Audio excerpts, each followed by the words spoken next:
Sa femme l'a abandonné avec ses bébés jumelles, sans savoir qu'elle deviendrait milliardaire. Partie 2. Les histoires des Pieds-Pots. Dieu, aide-moi. Je n'ai rien, mais toi tu as tout. Mes filles méritent une chance. Les sanglots le secouent. Ses mains frappent le sol. Il implore comme un naufragé. Dans leur chambre, Charline et Charlotte, éveillées, entendent tout. Le cœur brisé, elles pleurent en silence.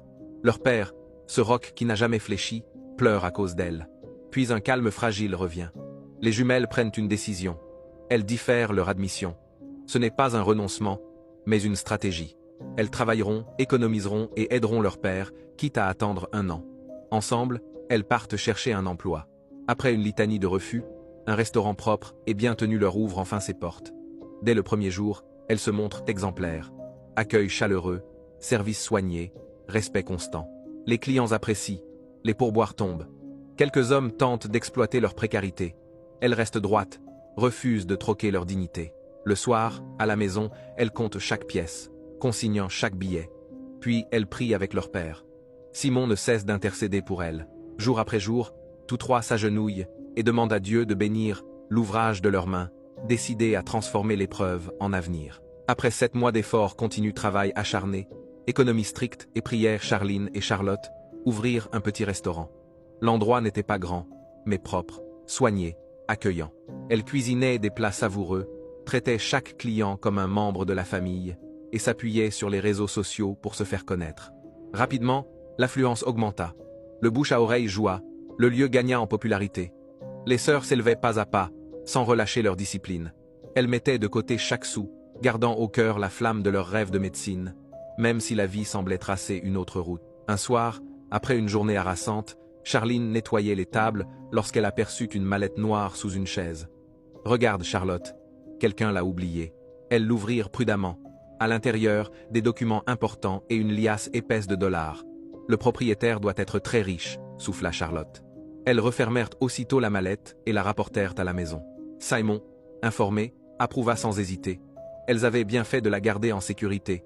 Le propriétaire finirait par la réclamer, car un tel sac ne se perd pas impunément.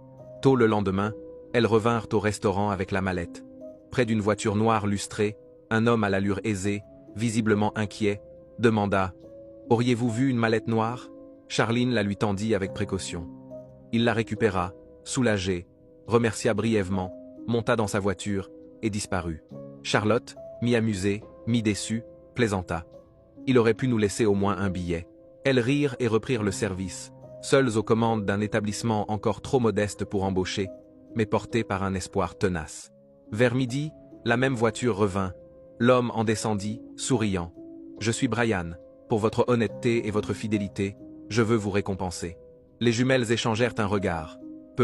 Être un peu d'argent, de quoi renforcer leur trésorerie. À leur surprise, il ne tendit aucun billet. Il les conduisit à un grand bâtiment impressionnant. « C'est pour vous, » dit-il. « Les documents dans la mallette valaient bien plus que l'argent. En la protégeant, vous avez sauvé ma famille. Je veux que ce lieu devienne votre restaurant. Il est à vous. » Charline et Charlotte restèrent pétrifiées, les yeux humides.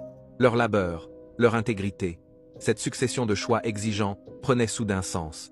La possibilité d'un véritable essor se dressait devant elles, tangible comme ces murs offerts en récompense de leur droiture. Les larmes aux yeux, elles remercièrent Brian sans fin, le cœur gonflé de joie, puis sautèrent dans un taxi pour chercher leur père. Elles le trouvèrent au marché, près de sa vieille brouette, un verre de cunu bien frais à la main. Sans un mot, elles se jetèrent à son cou sous les regards étonnés des vendeurs. 2 jeunes femmes élégantes enlacées à cet homme pauvre. Simon riait, incrédule, et les fit asseoir. « Prenez du cunu. » Elles burent avec lui, fébriles, avant que Charlotte n'annonce « Papa, on a une surprise. » Intrigué, il souriait, impatient de savoir. Les mots ne suffisant pas, elles se levèrent et l'invitèrent à les suivre. Devant le grand bâtiment, Charlotte laissa éclater l'émotion. « Il est à nous. L'homme qui avait perdu la mallette nous l'a donné pour y ouvrir notre restaurant. » Les yeux de Simon se remplirent de larmes. Ce lieu était plus qu'un toit, la récompense d'une honnêteté, un vrai départ. Ils célébrèrent sur le trottoir, rires et embrassades mêlés, devant ce qui devenait leur propriété. Le soir, à la maison, les jumelles virent la fatigue sculptée sur le visage de leur père. Charline parla doucement mais fermement. « Papa, il est temps d'arrêter la brouette. Ce travail n'est plus pour toi. » Charlotte renchérit. « Laisse-nous prendre le relais. Tu nous as tout donné. Maintenant, repose-toi. » Il voulut protester, puis lut leur détermination, et se laissa gagner par l'émotion. Avec fierté et soulagement, Simon accepta de prendre sa retraite ce jour-là. La générosité de Brian dépassa le bâtiment. Il l'avait meublé entièrement, chaises, tables, assiettes, casseroles, tout ce qu'il fallait pour démarrer fort. Les sœurs s'appliquèrent à rendre l'endroit impeccable. L'ambiance qu'elles créèrent était chic, chaleureuse, familière. Leur cuisine, soignée et savoureuse. Leur hospitalité, patiente et vraie. Rapidement, le flux de clients grandit.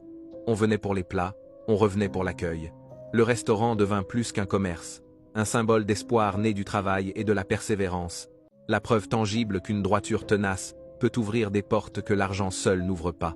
Surtout, elles prirent soin de leur père. Fini la chaleur écrasante et les charges qui meurtrissaient ses mains. Elles le traitaient comme un roi, veillant à ses besoins, l'entourant d'attention simple et constante. Le soir, il s'asseyait parfois dans un coin de la salle, regardant les tables se remplir, les rires monter, les assiettes repartir vides. Chaque tintement, chaque parfum de ragoût lui rappelait que la misère d'hier n'avait pas le dernier mot. Là, entouré de ses filles,